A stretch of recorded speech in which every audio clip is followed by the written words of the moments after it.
Okay, here is the sort of introduction to the discussion of objectification that will dominate the course for the next few weeks. I think we should start off with this question of what is sex? I mean, we can sort of, we already talked about that in an earlier part of the course. We sort of talked about how do we define when you have or have not had sex. And that question relates to a bigger question of sort of not just what counts as having had sex, but what are the features of sex? So what's the nature of it? How is it a kind of thing that human beings do? And we get from Kant a notion of what sex is, and that that outline, that giving us of essential features of sex, starts to lead into a normative view. So this is descriptive, what is sex, and then this is going to be the normative question. So if that's what it is, when can you do it? So for Kant, sex is, let me get this right here. Sexuality is not an inclination. This is number 4 in the lecture. Sexuality is not an inclination which one human being has for another as such, but it is an inclination for the sex of another. So that meaning, I think he just means genitals. It is the principle of the degradation of human nature. That's going to seem a bit odd, right? Because usually with human nature, you would say sexuality is integral to that, especially since we've been dealing so much with biology and reproduction. It is a principle of the degradation of human nature, in that it gives rise to the preference of one sex to the other and to the dishonoring of that sex to the satisfaction of desire. So the idea being that we dishonor each other in having sex with each other because we focus only on the parts of the body that are for sexual reproduction, desire, orgasm, whatever. Human nature is thereby sacrificed to sex. If then a man wishes to satisfy his desire and a woman hers, they stimulate each other's desire, their inclinations meet, but their object is not human nature, but sex.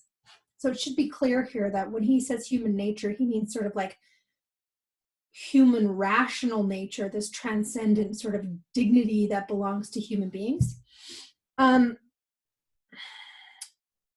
They make of humanity an instrument for the satisfaction of their lust and inclinations and dishonor it by placing it on a level with human nature. So for Kant, sex is inherently instrumentalizing. I am using you to satisfy desire. Sexuality, therefore, exposes mankind to the danger of equality with the beasts. So if you set up sexuality as this sort of inherently instrumentalizing sort of genital and orgasm fetishistic sort of expression of desire, and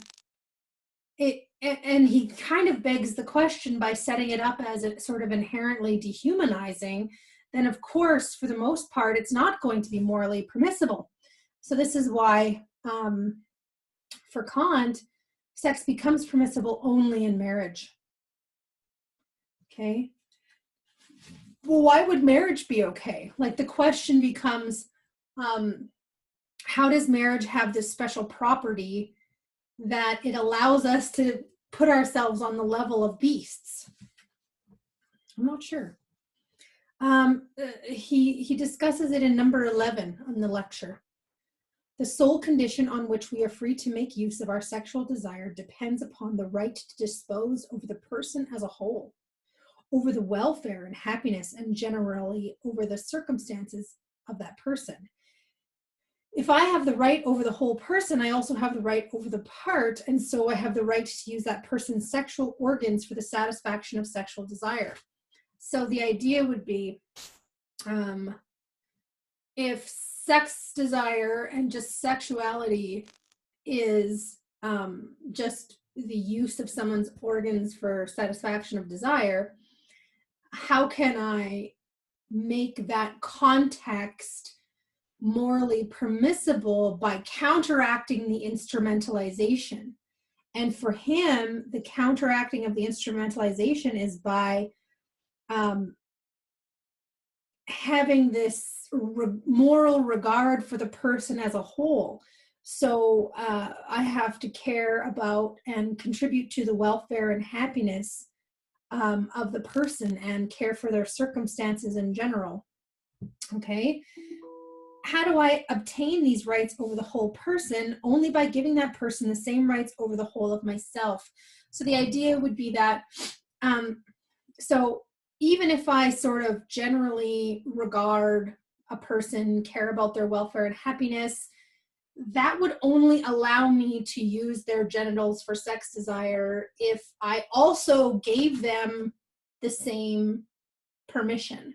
So it has to be a mutual exchange of instrumentalization within the moral context of regard for each other's humanity. So that would only be in marriage. Matrimony is the only condition in which use can be made of one's sexuality. If one devotes one's person to another, one devotes not only sex, but the whole person. The two cannot be separated. So by demonstrating this larger commitment to each other, I'm allowed to instrumentalize. If I yield myself completely to another and obtain the person of the other in return, I win myself back. I have given myself up as the property of another, but in turn I take that other as my property, and so win myself back again in winning the person whose property I have become. So it's not the use of the other if you're somehow sort of metaphysically melded together through matrimony. People have criticized Kant on that point, which is like, if we become the same person through marriage, and aren't I just, when I have sex with my partner, aren't I just sort of, isn't sex then kind of becoming masturbation because I'm having sex with myself through that person? So it's just kind of weird that I have to have a whole context of marriage, and that I have to give myself to that person, become that person, and they become me, in order to counteract the degrading instrumentalization of sexuality. Okay, so that sets up some of the background for the Nussbaum article. Now, not everyone is going to, really be okay with this Kantian picture of sexuality and marriage. So let's say we wanted to try to answer that question differently, and we say, well, when is sex morally permissible? First of all, we can set the terms here on what sex is differently. We don't have to say that it's just this sort of instrumentalization of each other's genitals, but we can try to work the problem from here and say sex is morally permissible maybe when it's not objectifying. It seems like objectification is this term that keeps coming back in any discussion of sexuality. And so maybe we should, if we lay clearly out what objectification is, then we'll get a better sense of when sex is morally permissible. And the first response to sort of like, now we have to ask this metaphysical question similar to what is sex, we have to say, well, what is objectification? Because the discussion doesn't stop there. If I say, well, as long as it's not objectifying, it's morally permissible, well, that just pushes the question back one step further. Now we need to know what's objectification. And Nussbaum breaks it down into 7 features, which actually other authors have added 3 or 4 more. Maybe we can talk about that later in the week, but the 7 features are on her page 257. Instrumentality. The objectifier treats the object as a tool of his or her own purposes. So this is the use of another just for an outcome.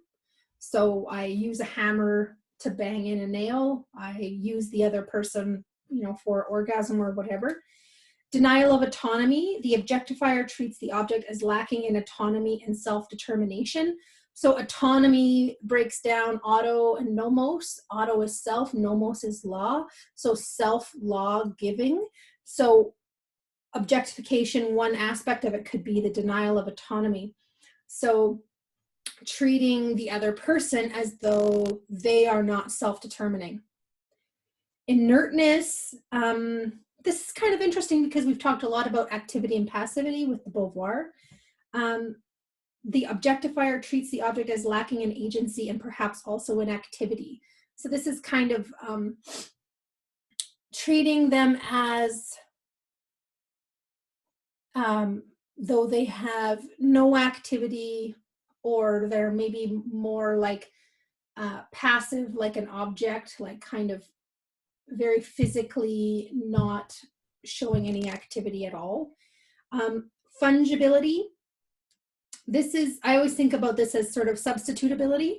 So the objectifier treats the object as interchangeable with other objects of the same type. So it's like, you know, it doesn't matter who you're having sex with at all. It could just be anybody, you know, you just another woman or whatever, or man. Substitutable or with objects of other types. So it doesn't matter anything about the person. They could be interchanged with other of a similar type or other of a different type. Violability. The objectifier treats the object as lacking in boundary integrity, as something that is permissible to break up, smash, and break into. So violability here has to do with bodily integrity, and it has to do with this idea of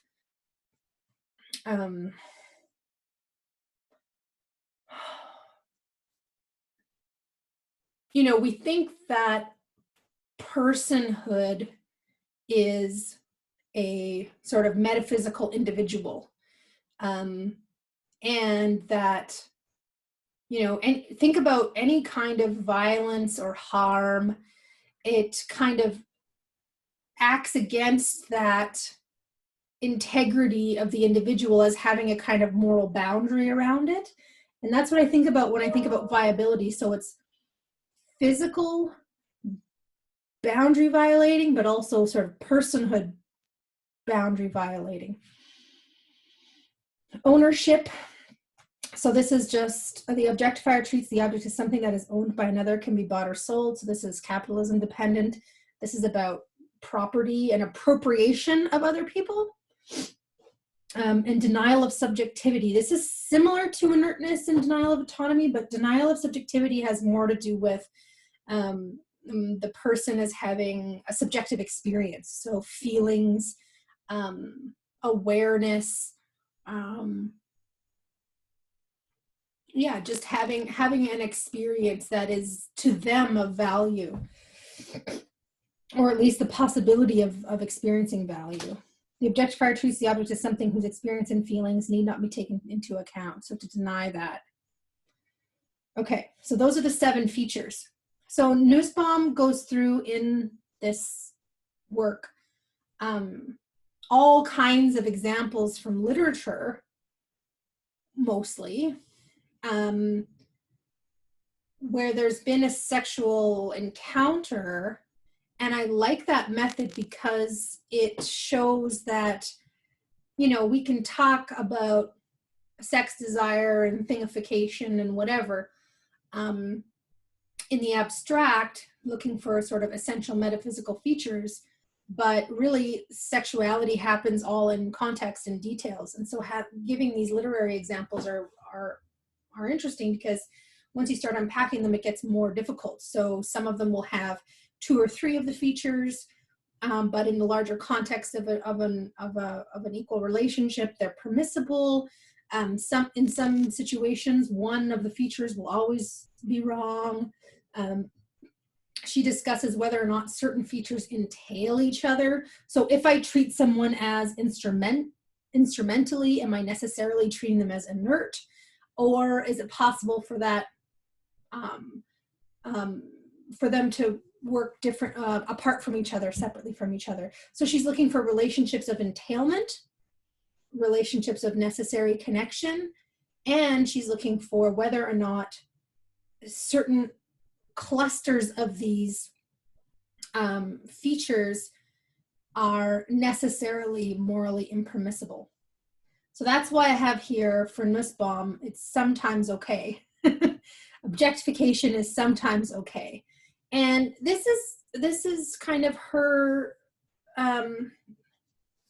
Nussbaum's not really a Kantian in my understanding. She's more of an Aristotelian, not that that matters right now, but she is directly speaking back to Kant, but she's also speaking back to Dworkin and McKinnon, who are, Andrea Dworkin and Catherine McKinnon, who are two important writers for second wave feminism. Andrea Dworkin was a former prostitute and also a writer. She wrote a lot of fiction, but also a lot of essays and volumes on feminism.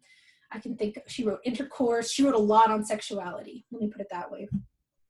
Catherine McKinnon is famous for, she's a legal scholar. She's famous for trying to come up with laws around pornography and prostitution, and how we can use the law as a tool for feminist ends in trying to reverse some of the objectification of women, is what she would say.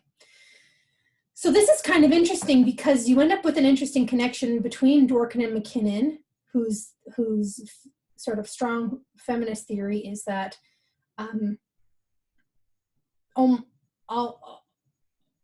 a great majority of sexuality is objectification as a result of patriarchal power and misogyny, which is, it's very directional. If you think about Simone de Beauvoir, you have the subject and the inessential. Sexuality is formed around this idea of men objectifying women. It's not equal, it's not reciprocal. And this is their sort of political question. And so in a way, Dworkin and McKinnon and Kant, they all become sort of unlikely bedfellows here, because their view is that sex is almost always this kind of instrumentalization and degradation of the other. However, Nussbaum points out a really nice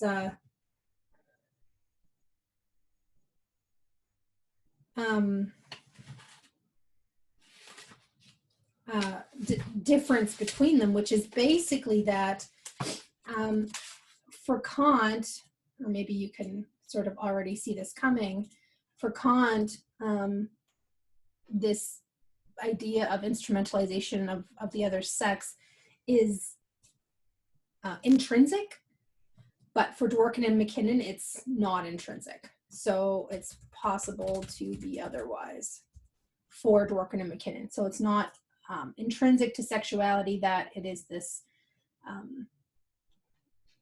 degrading, I guess, is the word. Okay, so where does Nussbaum end up? Here's the quote about it not being intrinsic. This is on Nussbaum's 267. McKinnon and Dworkin in a way follow Kant, but in a very important way depart from him. Like Kant, they start from the notion that all human beings are owed respect, and that this respect is incompatible with treating them as instruments. So we've got shared premises, and also with it's incompatible with denials of autonomy. Unlike Kant, however, they do not believe that these denials are intrinsic to sexual desire itself. So what you get then from Dworkin and McKinnon is ways in which they discuss ways in which we can have sort of sexual experiences that are not degrading or objectifying, trying to imagine the new formations of sexuality. So basically they're saying Kant's right if you're talking just about sort of a social phenomenon. So where does Nussbaum end up?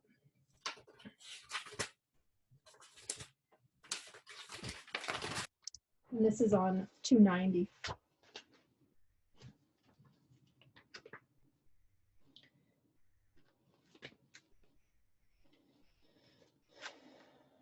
Denial of autonomy and denial of subjectivity are objectionable if they persist through an adult relationship. But as phases in a relationship characterized by mutual regard, they can be all right.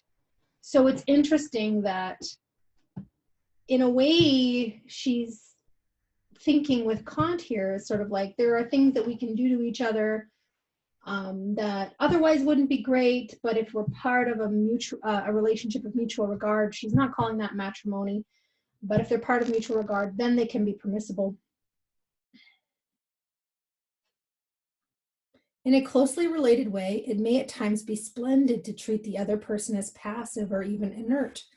Emotional penetration of boundaries seems potentially a very valuable part of sexual life, and some forms of physical boundary penetration also, though it is less clear which ones these are. Treating as fungible is suspect when the person so treated is from a group that has frequently been commodified and used as a tool or a prize. She's talking about feminism there without saying anything about feminism. So if we treat each other as fungible, it's suspect when that person who's treated as fungible is from a group that has been frequently commodified. She's abstracting from it, but she's really talking about women here and other people who are socially marginalized. Between social equals, these problems disappear, though it is not clear that others do not arise. So basically, different kinds of these 7 features can be permissible so long as they are within a relationship of mutual regard, the person's not part of a social group that is fundamentally marginalized, and